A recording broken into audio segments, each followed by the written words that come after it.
Hello everyone, this is Kyle from Mill Street Gardens. Today I just wanted to take you on some garden cleanup that we're doing in the showcase garden. The plants have been dormant. They were hit by frost probably like a month ago, and we just haven't had time to do the cleanup yet because we've been picking up benches and hosting classes and that type of stuff. So today I don't have that much going on. The temperature's mild, so I thought it'd be a good day to do it.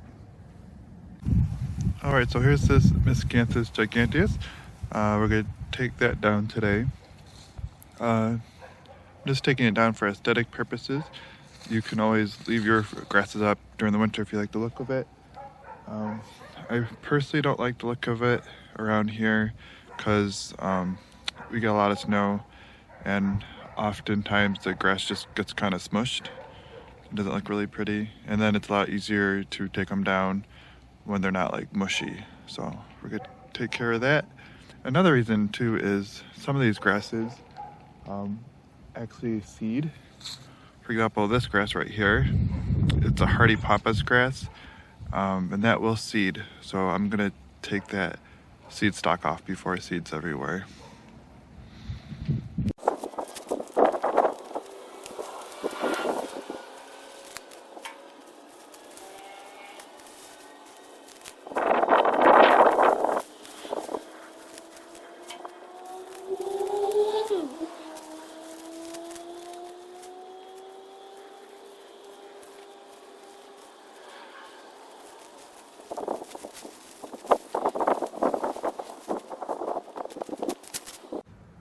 So here's our grass after we cut it back. You can see it left little stubs on it. And you can kind of see here it's already sending out its growths for next spring. So we're actually going to move this. But I'm waiting till springtime because I think it'll overwinter better if I just leave it in this spot. It's already in the middle of December now, so I'll wait until the soil starts to warm up, and right when the plant is starting to wake up, and then I'll move it, and I'll actually split it into a couple of different plants when I do that. And this guy is perfectly ready for winter. I'm just pulling out some grass that grew in between it, but he's nice and mulched and ready to go. I'm going to repeat the same process with these hardy pampas grass. We have a clump of 3 of them here, and I actually really only have them here. Well, they're pretty, they add textural contrast, but they're just being reused from a container that I had in a trough. They were like an accent in a big container that we had out for the garden center the year past. So we had the chance to reuse these plants, which is really nice.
Next we have these autumn joy sedums. I actually transplanted these from our home garden because it's too shady.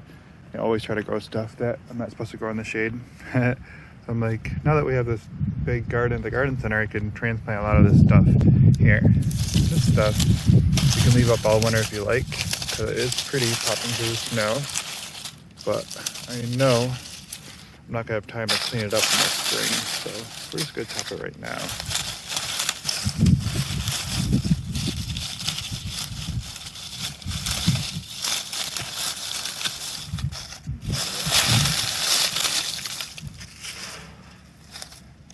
You know, and I just leave the leaves in the garden beds. It's good if you can break them down, because then it, you know, decomposes and becomes the soil even quicker. But you know, it's just free mulch and free nutrients. You can see it's already starting to poke up some of its growth for next spring. Something that I like about sedums, it's one of the first plants in the spring where you see some signs of life. So I'll get the rest of these guys chopped up. So I already cut back some of the native plants that we had here. And the reason being is they went to seed, and I spread a little bit of seed on the ground, and I collected some of the seeds, you know, for propagation and to be able to sell it eventually. The plants, not the seeds. Yeah, and I just didn't want it to spread over the crazy, be, you know, too crazy. I want them to, you know, fill in but not be all over the garden bed. So this was a bone set. We had a clump of swamp milkweed over here.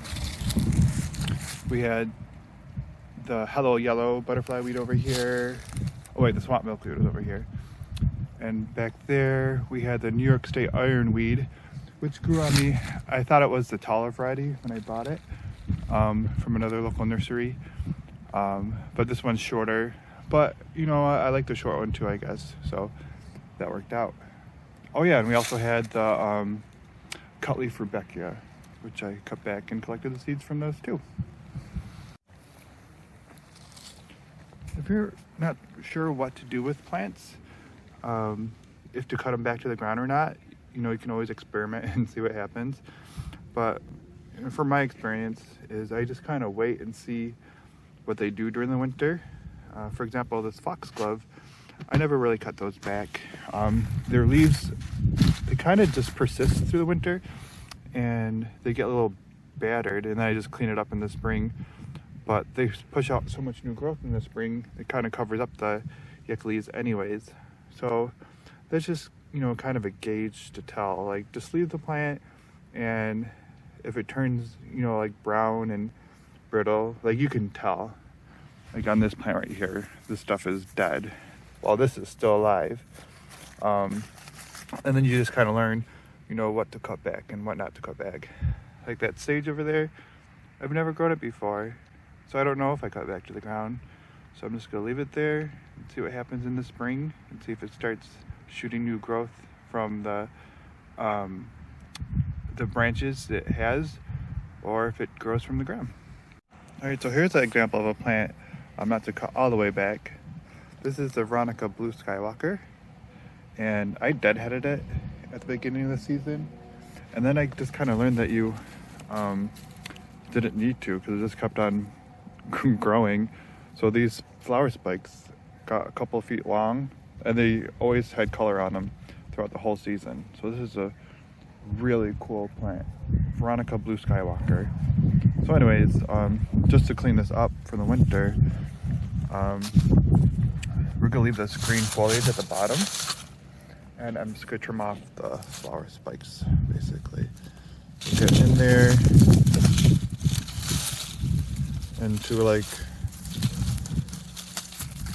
just to basically make it look better. This is a sterile variety, obviously, so I'm not doing this to prevent it from seeding, just purely for aesthetics. Now, if I was at home, I would probably just chop these guys and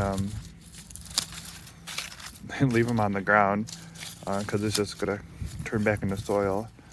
But I'm gonna put these in my compost pile here at the garden center and turn them into compost first, just for it looks tidier, because it's like a public garden. I don't mind the natural look of like stuff too much personally.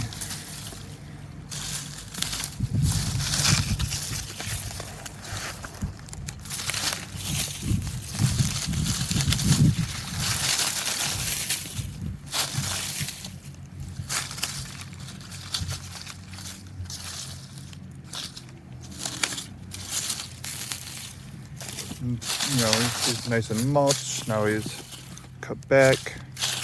We'll fertilize them in, you know, early spring in March or April, right when it's waking up. Not that it necessarily needs it, but you know, it helps the plant perform a little bit better, and it'll do awesome again next year.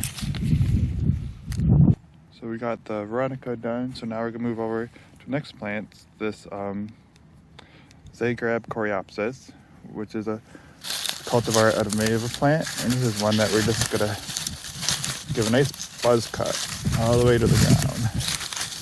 Nothing more satisfying than that. And then they'll send up new grow from the ground next spring. Alright, so I got one, I got two, three of these guys to do.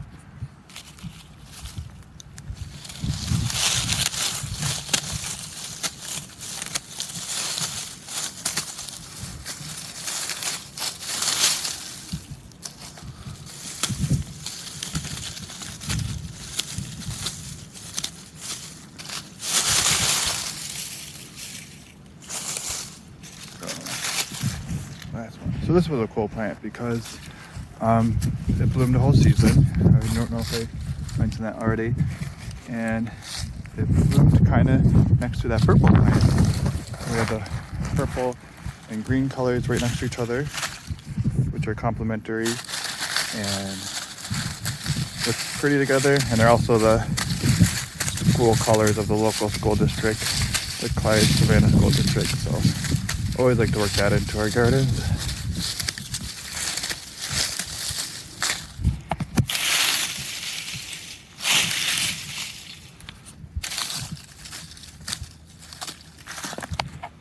I just got a little weeding to do, it looks like. Some weeds were hiding. I gotta grab something to dig those out because they'll grow back. There's actually a fresh leaf of the Coreopsis. So yeah, I'll clean up these weeds before I move on from this area. Got my hoary knife and I'm ready to take out those weeds. Quick tip about weeding. It pays to know which weeds are perennial and which weeds are not. Because usually the perennial ones, or the biennial ones, you gotta dig them out because they have like really big established roots, so they'll come back. For the annual ones, you can usually just whack them back and you're good. You just don't want to let them go to seed. So we got the dandelion here, perennial weed, just looked it up, party to zone 3, so we'll come back. You want to get those roots and get that plant out of there, and then, you know, if there's no seeds on it, you can just leave it there and have it, you know, it's like poetic justice. Mulch your garden with weeds as long as it doesn't have any seeds on it, then you're good, because if it has seeds on it, then it'll seed and you'll end up with more weeds. All right, so I still got plants to chop back, but I'm gonna leave you with what I showed you. It's around 40s, 50s today. It's middle of December, so I just wanted to show you guys some things you can be doing right now if you're itching, you miss being in the garden. There's definitely some things you can still do when the days are mild. Anyways, thank you for watching the videos. If you have any questions or comments, please leave them in the description below.